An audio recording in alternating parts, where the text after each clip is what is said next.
तुला माहिती आहे, मला जो कोणी भेटतो ना, तुझ्यासारखं हा प्रश्न मला नेहमी विचारतो, की तुला भीती नाही वाटत, तुला भीती नाही वाटत. तू आज माझा ना खूप जवळचा मित्र आहे. म्हणून फक्त आणि फक्त मी तुला आज या प्रश्नाचं ना खरं उत्तर देणार आहे, की हो, मला खूप भीती वाटते.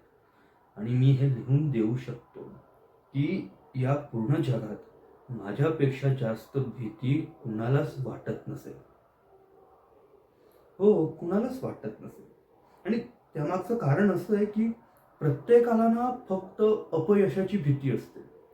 इथे माझी भीती अशी आहे, की मी आयुष्यभरासाठी प्रयत्न करणंच थांबवणार. आता मला सांग, की जर समज मी आयुष्यभरासाठी प्रयत्न करणं थांबवलं, तर माझं तर कधीच काही होणार नाही.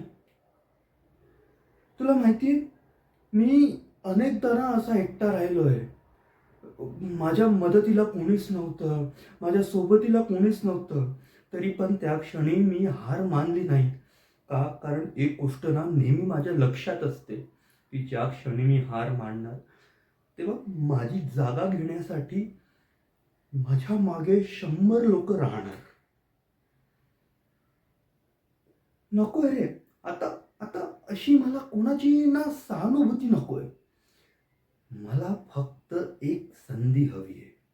आणि ज्या क्षणी ही संधी मला मिळणार, तेव्हा मी पूर्ण जगाला दाखवणार, की मी खऱ्या अर्थाने कोण आहे. आणि हो, आज नाही तर उद्या ही संधी मला मिळणारच आहे. आणि एक महत्त्वाची गोष्ट, तू माझा खूप असं जवळचा मित्र आहे. तर एक गोष्ट तुझ्या लक्षात आली असेलच, की मी आज जिथे पण आहे, जे पण काही करतोय, ते फक्त आणि फक्त ह्यासाठी, की मी कधी हार मानली नाही. ह्यामुळे नाही, की मी सुरुवातीपासूनच खूप ताकदवर होतो.